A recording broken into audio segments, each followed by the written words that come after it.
अरे हमारे मन भायो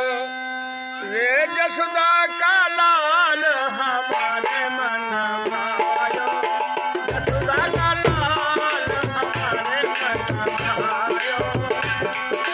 हमारे मन भायो, हमारे मन भायो, हमारे मन भायो, हमारे मन भायो,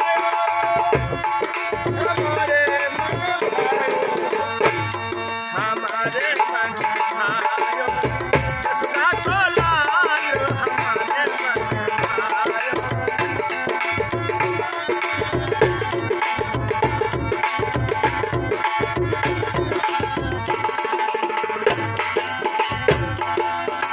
बंसी बजावत धेनु चरावत,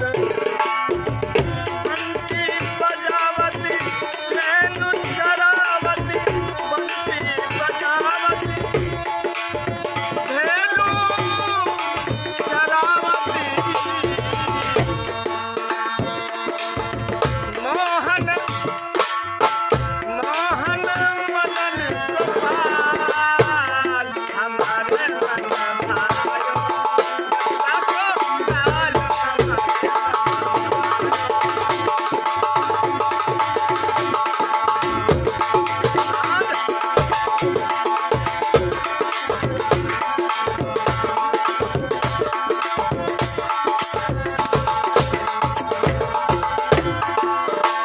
मोहन मूरति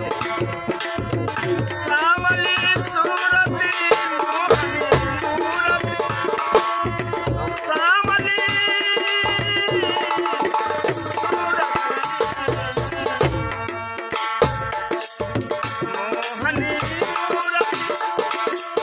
सावली सूरति, गल बैजंती ओ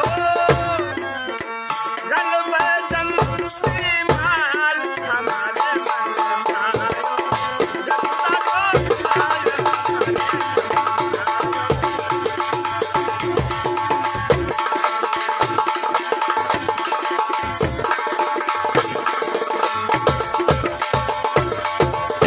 जसोदा को लाल, मेरी मैया को लाल, जसोदा को लाल, वृंदावन को लाल मोरा,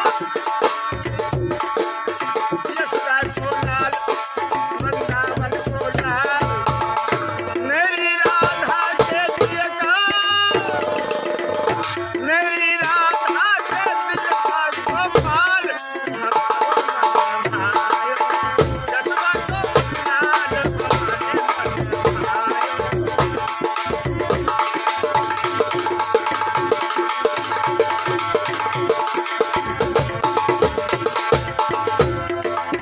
देखो उस गोपाल का ध्यान करने से, उसका सम्मिलन करने से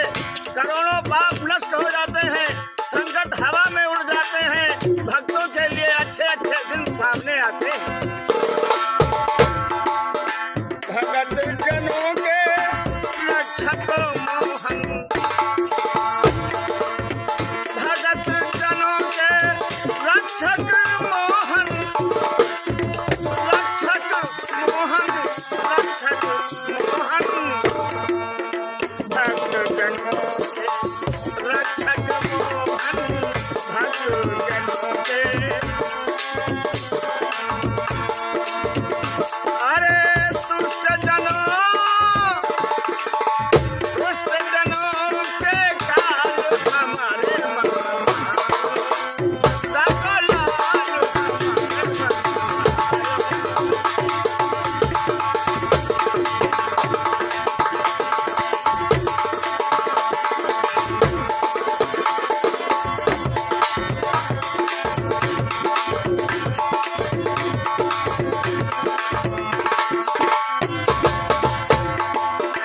कर विनोद मैं तुम्हारी जाऊं। विनोद कवि कहते हैं ब्रज की गोपियां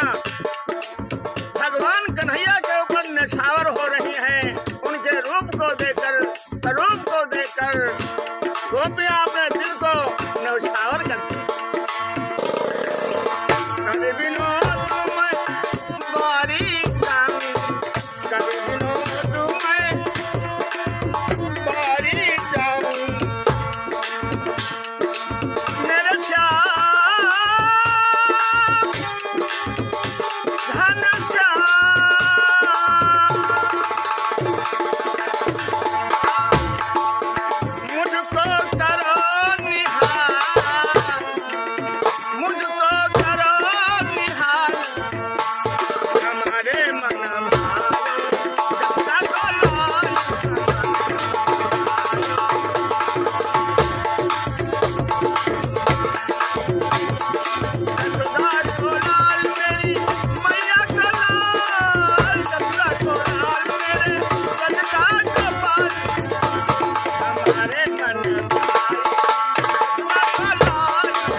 भगवान की।